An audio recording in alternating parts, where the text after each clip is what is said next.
Most people think the first $1,000,000 changes your life. It doesn't. The first 100,000 does. The million is louder. The 100,000 is stranger. Because the first million changes your status. The first 100,000 changes your behavior. And behavior is what rewires a human life. Here's the uncomfortable part. Most people will never understand this shift because they never stay in the same room long enough to see it happen. They earn more. Then spend more. Then upgrade faster than their income can stabilize. A slightly better apartment. A financed car. Weekend trips they document like evidence. Tiny luxuries that quietly become permanent expenses. And every time income rises, life expands to consume it. Like gas in a sealed container. Which means for millions of people, the distance between being broke and looking rich is surprisingly small. Sometimes just a credit limit. But the first $100,000 is different because it's usually the first time money starts behaving differently around you. Not emotionally. Mathematically. At first, money feels physical. You trade hours for dollars. Time for survival. You can almost calculate your exhaustion in real time. 8 hours worked, 1 meal bought, rent barely covered. Then something strange happens around 5 figures. You stop thinking only about earning. You start thinking about keeping. And that's when the real game begins. Because modern financial culture is obsessed with income. Almost nobody talks about retention. A surgeon making $500,000 a year can still be financially fragile. A quiet software engineer with $120,000 invested at 27 can be building actual freedom. The difference is rarely intelligence. It's delay.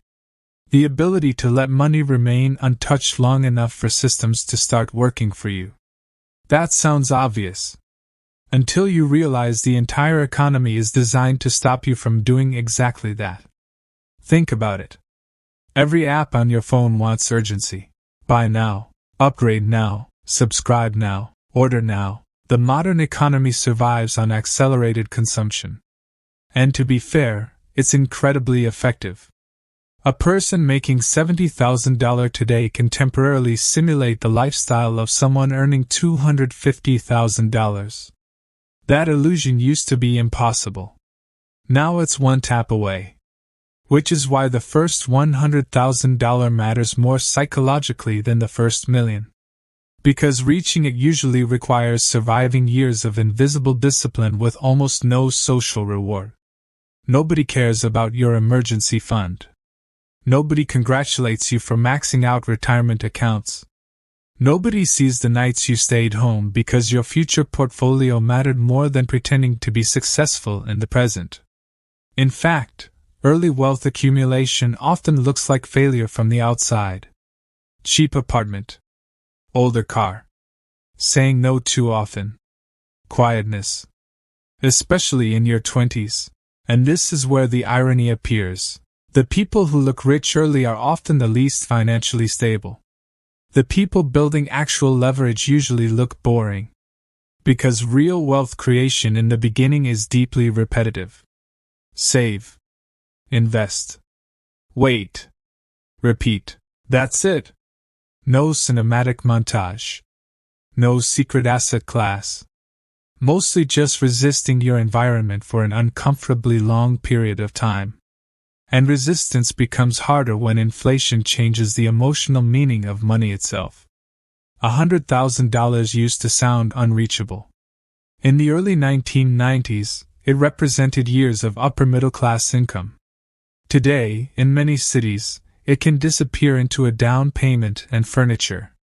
That's part of why younger generations feel financially disoriented. The cultural image of wealth stayed the same.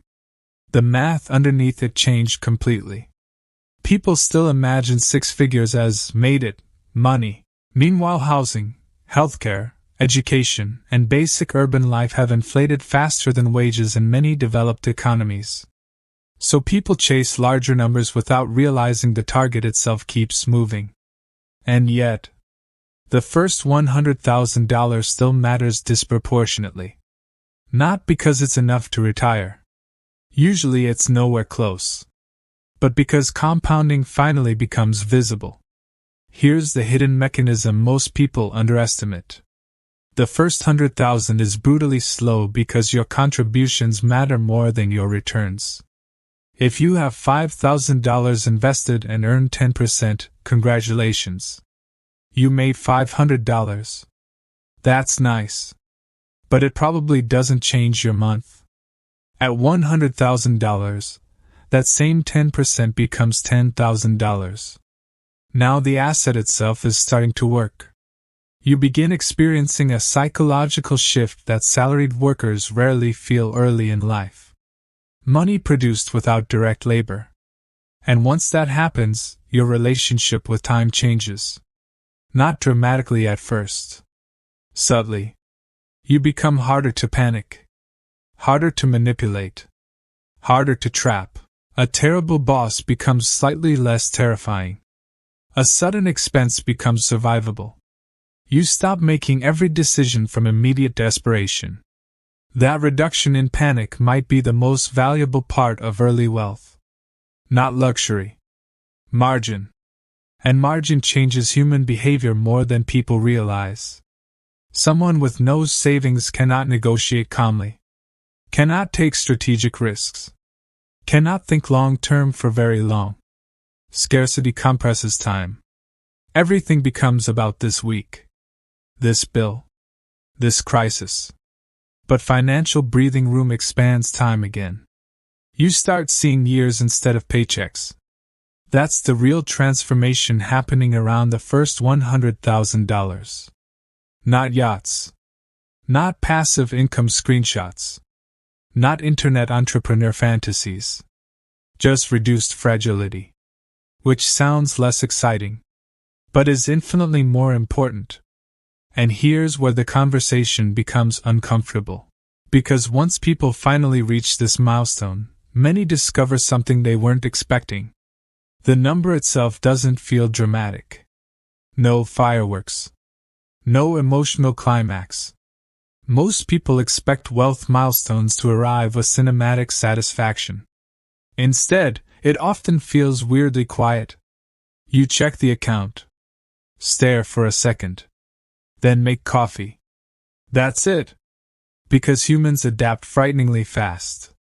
The lifestyle inflation people fear isn't just financial. It's neurological. The brain normalizes almost everything. Which is why some millionaires still feel insecure.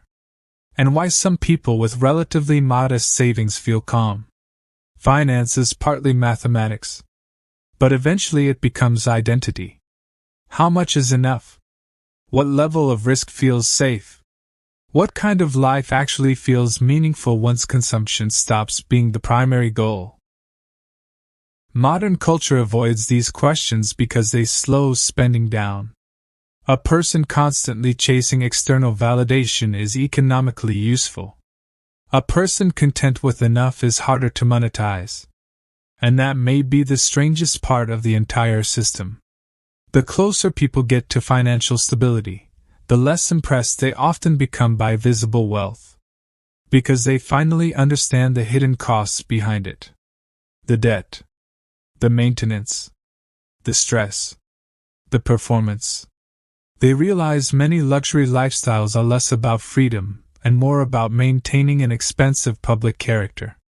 Meanwhile, the person quietly holding appreciating assets, low obligations, and time flexibility can look almost invisible.